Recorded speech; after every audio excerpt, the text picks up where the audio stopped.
Hello everybody, welcome to Red Tool House. Today we need to take care of this collapsed greenhouse, farrowing barn, animal take whatever. Been used so many ways, but it's collapsed because of the 8 inches of snow and ice that we've got this last week. And also, it's not just the snow load, it's because of some pigs that are hanging out in there. So come along and let's see what we can do. So this 15 by 18 shelter has been here for a while. I think we're going on 5 years.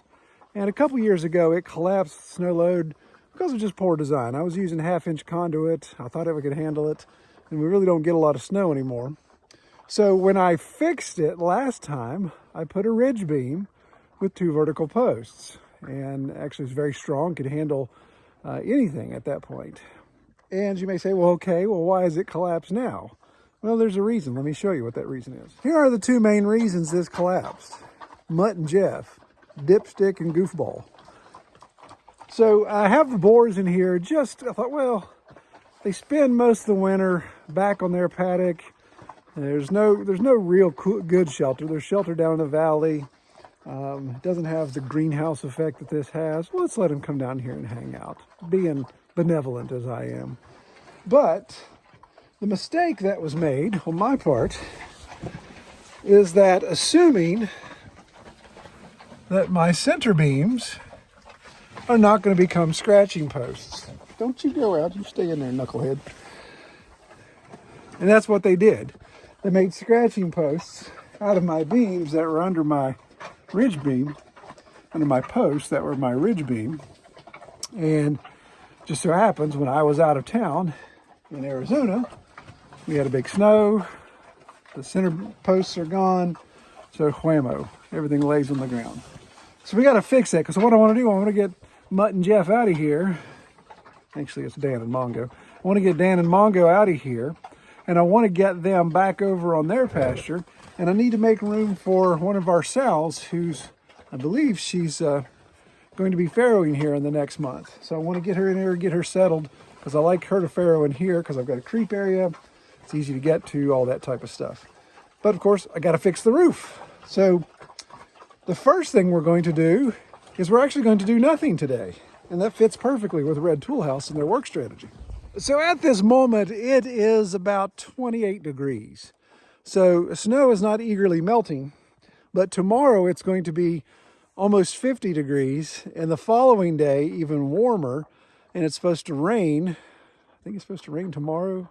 Anyway, at some point within the next 3 days, it's going to be almost 60 degrees and rainy. And that's going to make this much easier to manipulate without a couple 100 pounds of snow on it. So really, I'm just going to wait. But I wanted to show you guys what this looked like with all the snow on it. Once it melts off, then we'll get the pigs out. And then we'll jack this up, do some repairs, and get it ready to go. Things you do on the farm. Fix it once, fix it twice.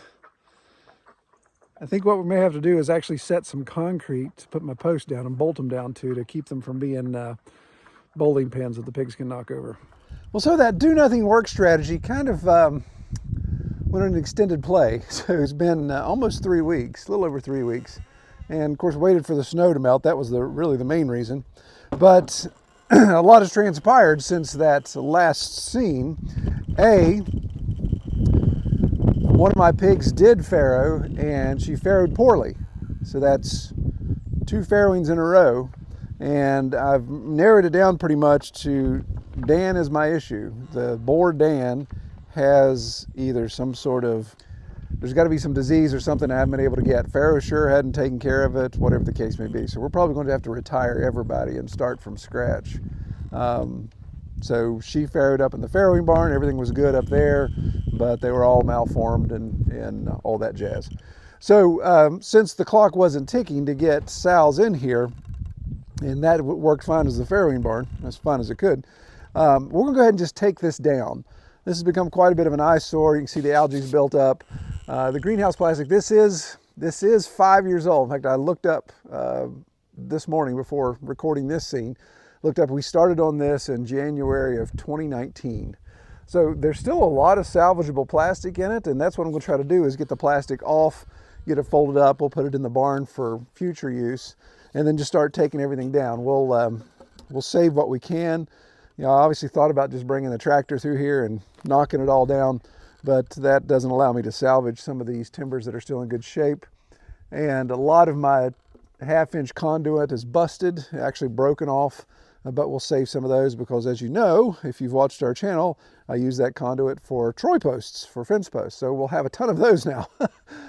So everything will get a second use. Some of these corners, these elements of plastic here, we'll probably just throw those away, get them off, and get rid of that kind of stuff. But we'll get all this cleaned up, and we're going to have some incredible soil, obviously, in here that's going to be introduced to the weather now. So I don't know. I'm not quite sure what to do with this area. It's been back and forth a lot in my mind about what we can use it for. But right now, let's just get a blank slate so we can go from there.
So other than the conduit and some of the timber, of course, we're going to be salvaging as much hardware as possible. We've got these blue clips, which are clipped for the plastic. These are actually low tunnel clips. They're made for 1/2-inch conduit, but of course more for low tunnel. And I've got a bunch of those.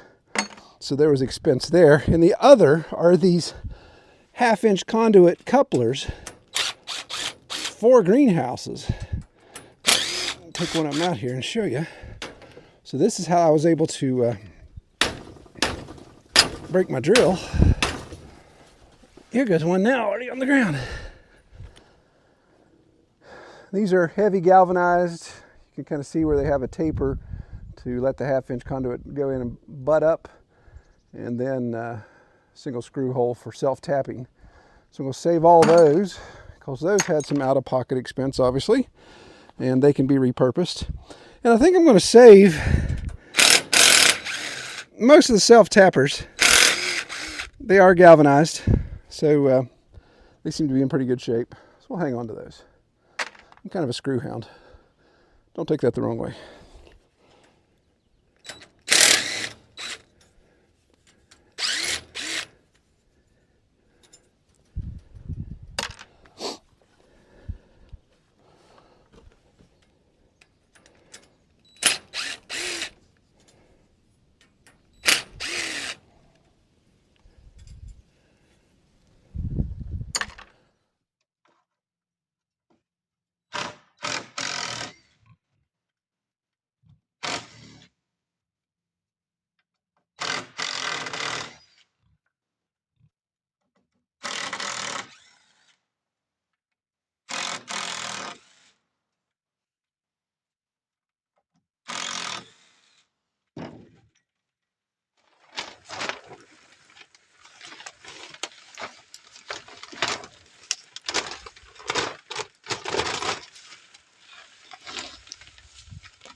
All right, so it's supposed to rain for the next couple days, so I think the unsalvageable components, like the wood bits, we'll go ahead and commit to ash. And obviously this isn't a spot I drive through, but if we would happen to have some nails or screws we missed, then I can bring my magnet in and pick them all up.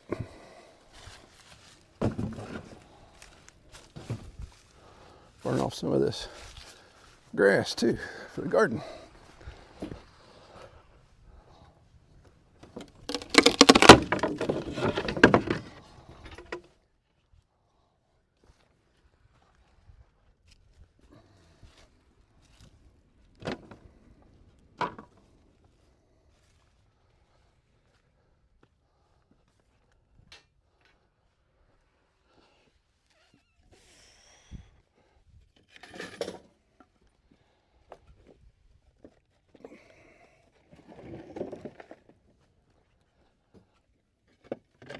Well, I know this fire just burning out of control is going to make some of my friends out west a little nervous, but let me assure you that this has nowhere to go. Got the wet road here, wet creek there, and then huge pile of compost, and then the green grass, so that will slow it down. This time of year, everything is just soaked. We've just luckily have had 4 days where we haven't had any rain, and so this top grass is a little dry.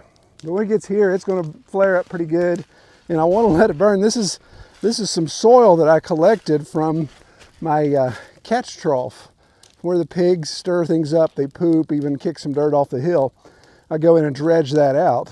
Well, last year I didn't get to do much with it because there was a massive yellow jacket's nest in it, and they had built right in the side of it where I was trying to scoop with my tractor. So I didn't do much with it last year. We're going to let that burn up. That way I can keep eyes on it for this year.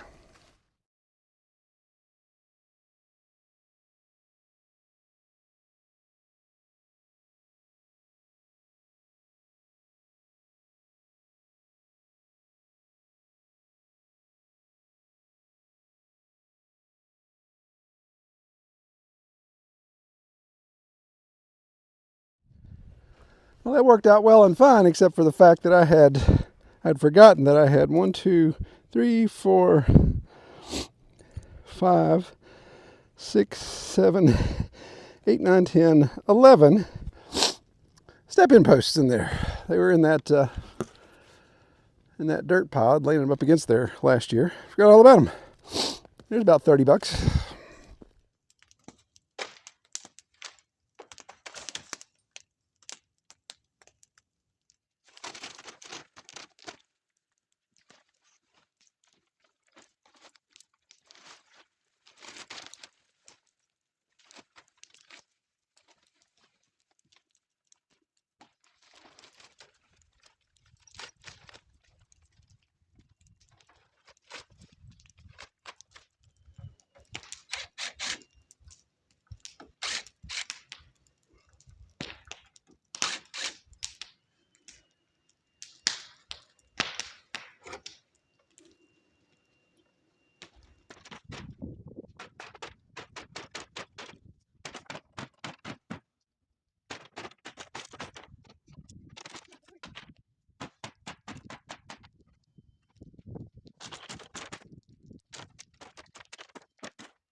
All right, so I got the entire frame down.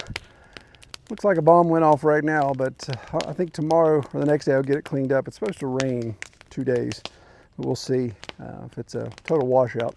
Gonna get everything organized. Got a little pile of lumber that was worth saving. Everything else, you know, you start off in a demo project, saying, "Oh, we'll take all the nails and the screws out." About halfway through, it's like, "Oh, the magnet will get it." So we'll see about that. This was almost a $200 day, so burned up what, 30 some dollars in step-in posts, and I just happened to look down just about 10 minutes ago, I noticed my mic was missing, my wireless mic. And I was like, oh no. And the last thing I remember was tossing a handful of wood I had bundled like this in there, and I heard a little click. I wasn't sure what that was. So I thought for sure it was in the fire. I walked over and it was right at the edge of this little board sticking out. The thing was hot to the touch, but if you're hearing me, then it's still working. I haven't actually tested it since, but it lit up. It wasn't on fire, it wasn't melted, so dodged a bullet there. There's a chance we have a little bit of rodentia living under this under this trough. Although the slam banging around I've been doing, you'd think they'd been vacated, but I've noticed some fresh manure. So let's flip it over here while we got everything on camera and see what we can find. Yep, there's a big old rat. Yep, there's a big old rat. That going, he's a big boy. Alrighty. I love rats. Got 3 cats up at the house, but none of them come down to this area.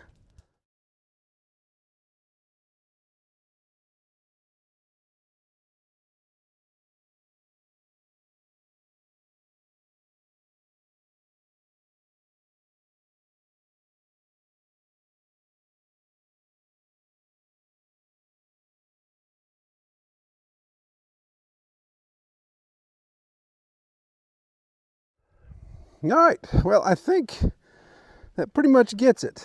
Got my pile of reusable lumber over here. So that's some scrap that we use for some upcoming projects. Got all my conduit and my plastic all put away. Just put it up against the brooder because I'm running out of barn space and that stuff doesn't need to be dry. Obviously the plastic I'll put away. So probably come in here, dries out a little bit more. It won't be anytime soon because we're supposed to be getting rain in any minute. Drag this down, get it all leveled out, spread out some of this dirt. Since this has been chicken and pig activity for years, there's some really good soil here. So I hate to have it exposed right now in the non-growing season, but was middle of February now, so it'll start sprouting stuff here in the next 30 days anyway. So I think if I seeded anything, I'd be about the same spot. I'll have to move my trough and get a couple cinder blocks out of here, some basic things like that. The one thing that is kind of shucks is, so I really got this nice elderberry that I transplanted here, and it grew up high enough that the deer couldn't wear it out.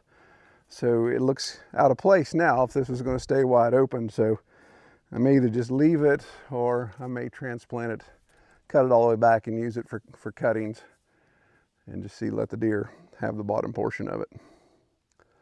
So what's next for this space? Well, since we started this video, of course, there's a lot of things have been rolling through my mind, but I think what makes the most sense is to just leave this open. No permanent structure here between the chicken brooder and where the trailer is, and of course where the driveway starts up.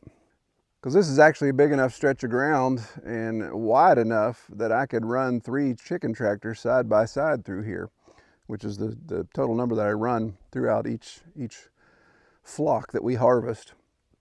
So this could be another place to run chicken tractors. When we have people over for events, those type of things, then this could end up being good parking. I hate that if we're going to be doing any growing in it, but keeps me from running out of parking up by the house as well. So it may just be best to get all this cleaned up and leveled off and draining well and just be multi-purpose.